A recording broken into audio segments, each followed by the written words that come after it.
Welcome to Japan Web3 Weekly, presented by Wakyodo. I'm Keisuke, CEO of the company. This is episode 39 of Japan Web3 Weekly, your source for the latest updates on Japan Web3 market every Sunday. This week, we are covering three major stories. Cantor Fitzgerald's planned $3 billion Bitcoin investment vehicle, a new partnership between DSRV Labs and XRPL Japan, and my reflections on mentoring at the Aptos Horizon XRPL in Osaka. Let's dive in. First, on April 23rd, the Financial Times reported that U.S. financial powerhouse Cantor Fitzgerald is planning to launch a dedicated Bitcoin investment firm, tentatively named 21 Capital, backed by a $200 million pack raised in January under Cantor Equity Partners. 21 Capital intends to gather about $3 billion worth of BTC from strategic partners, including SoftBank, Tether, and Bitfinex.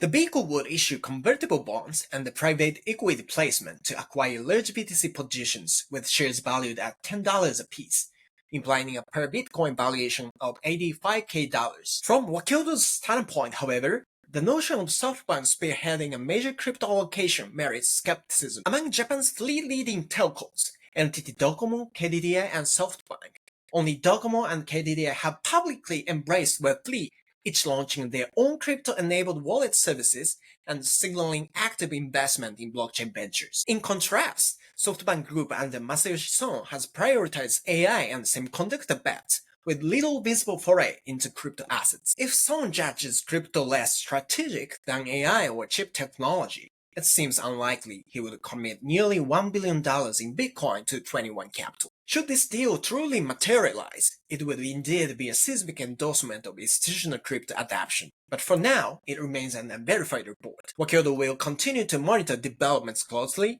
and we advise our clients to view this story as highly conditional until formal confirmations emerge. Second, on April 24th, Korea's blockchain infrastructure firm DSRV Labs announced a partnership with XRPL Japan. Under this agreement, DSRV will expand its support for XRP Ledger developers in Japan by offering XRPL RPC node full service through the All That Node platform. DSRV, known as Korea's leading Ethereum staking operator and custodian for Tether's US Treasury reserves, already serves over 70 blockchain networks and manages approximately 400 billion Japanese yen in digital assets as a government-licensed bus validator. In Japan, XRPL Japan aims to drive adoption of the XRP Ledger and bridge local developers to global markets. Beyond node services, both DSRV and XRPL Japan plan to pursue developer support, mentoring programs, and collaborating initiatives with community stakeholders to foster a vibrant XRPL ecosystem across Japan and Korea. Lastly, I recently joined Aptos Horizon in Osaka as a mentor and delivered a 1.5-hour session covering Japan's Web3 history,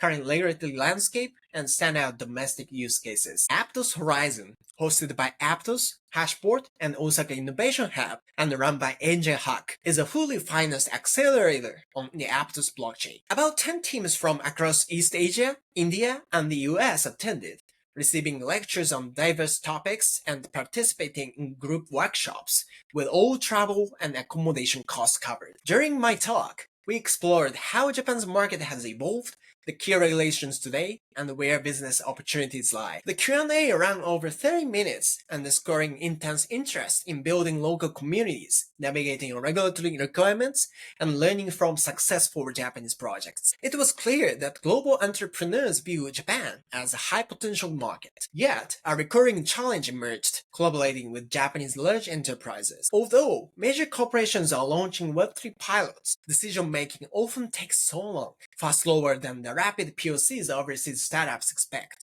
On-site teams are typically small, 2 to 3 people, and must continuously justify projects to executive leadership. As a result, many international startups struggle to maintain momentum. My advice to Web3 projects targeting Japan: don't chase big names first. Start with startups or SMEs to build proof of concept and track record. Be prepared for patient, persistent dialogue with large corporates. Once they say yes, they will see the project through. But earning that commitment requires cultural understanding and tenacity. areas where Wakyodo is uniquely positioned to support you. That's all for this week's Japan Web3 Weekly. Wakyodo supports global Web3 projects entering the Japanese market as an interim country manager, assisting startups and VCs with fundraising and market entry. If you're looking to expand your Web3 business or raise capital in Japan, we're here to help. Thank you for joining us on episode 39 of Japan Web3 Weekly. We'll see you next Sunday.